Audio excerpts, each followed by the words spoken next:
Welcome back to Squawk Box. It's Veterans Day, and our next guest is helping veterans transition from the battlefield to the labor market. Let's welcome retired four-star Army General David Petraeus. General Petraeus is chairman of the KKR Global Institute and supports KKR's Vets at Work program. General Petraeus, thank you for joining us. Okay.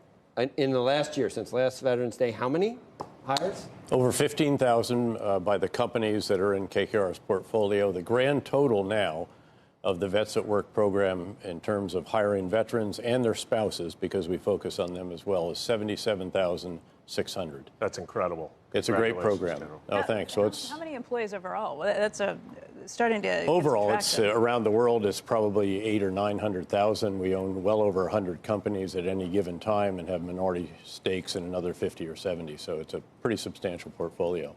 To be perfectly honest, I heard General Mattis talking earlier about how there was a stigma about hiring vets, and to me, I thought, for me, maybe I've just sold on it or something, but I would think that it would be a reverse stigma. I would think you would seek out guys that were vets and knew how to respond in situations that I can't even comprehend myself being in some of the situations those guys. Well, I'm with you, and more importantly, our businesses are with you.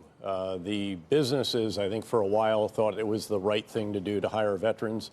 Now they realize it's the smart thing to do. Veterans bring all kinds of experiences, expertise, qualities, attributes. Just being self-serving to the business, not just being, altruistic or trying to, absolutely right. Now, the key, what we're really emphasizing now, though, is don't just give a veteran a job, provide a career opportunity. There's a big difference. The latter means that you invest in the veteran. You provide training, education, mentoring, focus groups, all of that to help that veteran truly be all that he or she can be.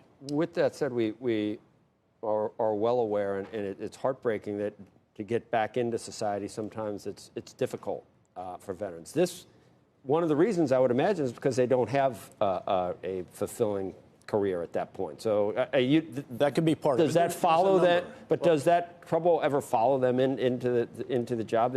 I guess it's hard to get assimilated back. Transitions are tough. Yeah. You take off the uniform, it has been your identity. You leave a community in which you all serve a mission that's larger than self and feel very privileged to do that. That can be very jarring. It was tough for me to take the uniform off and transition, even into such a wonderful job as director of the CIA. So there's no question about that, the challenges. And again, this is where employers can make a big difference. It's how they receive veterans. It's, again, helping them get into groups with other veterans. And above all, investing, training, mentoring, helping them have a career, again, not just a job. General, my own father's retired U.S. Army. He lost his leg in Vietnam and works at Walter Reed with young men and women coming back, missing limbs or otherwise severely wounded. Are KKR's portfolio companies and generally corporate America able to help those people with truly catastrophic injuries? It's very, very difficult, but I've seen kind of firsthand, watching the work of my father and so many other brave souls at Walter Reed, how important it is.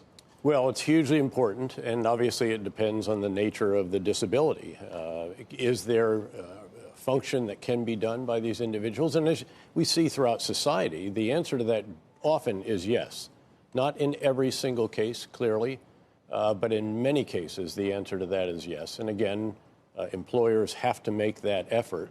And of course, with unemployment at a 50-year low, and by the way, veterans' unemployment is even generally below that, which should be expected, given that these individuals held jobs, tough environments, turned up for work every day, difficult enemies and circumstances. But those who have come home missing limbs or come home with traumatic brain injuries, PTSD, all of these, again, society owes a great deal to them. Our VA and the medical system has to give them everything that we can possibly provide. And indeed, our employers, again, should make that effort, and many of them are. I don't want you to give advice to China on how to handle this, but that's not what I'm looking for. What should we be doing to try to support the protesters? Or when the NBA said something like that, you saw what the backlash was. What's the right approach for President Trump, the administration, and Americans to take with what's happening there, do you think? Well, it is a very delicate situation. We saw that, obviously, in the case of the NBA tweet and then all the backfilling and so forth in the wake of that. Look, I think that this is an opportunity for China and for the government of Hong Kong to show that they honor agreements. And I think that's the approach that perhaps should be taken. What agreement? Well, there were agreements made for the transition of Hong Kong. And now we need to see if those agreements will indeed be honored. And I think that's a reasonable approach to this.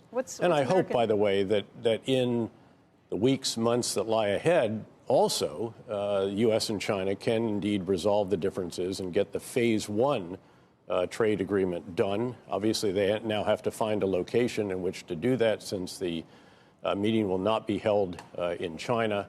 So, again, with that worked out, that can help this relationship move forward. This is the most important relationship in the world, that between the U.S. and China. It's not just the most important to our two countries. It's the most important to the entire world. We are naturally and understandably strategic competitors. We have to acknowledge that. But this should be a relationship that can and should be as mutually beneficial as is possible. There are huge trade interests. It's a complicated relationship for American business, though. And it's American very business complicated. Has been left to kind of navigate it on its own. These are markets that we've pushed into. But do we check our own sort of sense of what's right at the door when you're going into a new market? And extend the conversation to Saudi Arabia. It's the same discussion. Well, first of all, coming back to China, this is a market in which we're very active. We are the biggest firm of our type, in fact, throughout Asia, including China, Japan, and India, the three big economies there. We have learned how to navigate it. We have themes. In the wake of the melamine milk scandal, for example, in China, we thought, why don't we help Chinese businesses pull together the biggest dairy conglomerate so Chinese citizens can have milk that they believe in. So you didn't go to Saudi Arabia this year, right? I did not. No, I had a board meeting. I pulled out of last year as we have well. to deal with Saudi Arabia, too, I guess, or do we?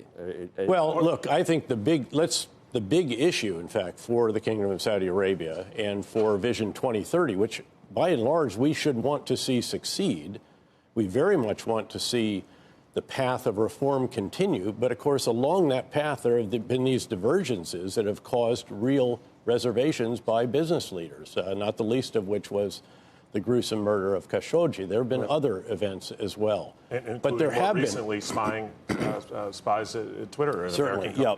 So, again, look, the kingdom really has to look deep within it and ask, can we, and what do we need to do to regain confidence of investors? Because Vision 2030 relies on outside investment. That's why this limited IPO of Aramco is so important. They have to get outside money. They cannot do it just with what they're generating from the export of crude oil. It's well known. Their sovereign wealth fund is now down under $500 billion. Go through it at 50 to 60 billion a year, depending on the price of Brent crude. They cannot continue that forever. I think, they're kind of an offset to Iran. I mean, if you had to, not a great choice, but think about it. I mean, well, by the way, you just highlighted one of the features of the Middle East, which is that the enemy of my enemy is not necessarily my friend in all cases.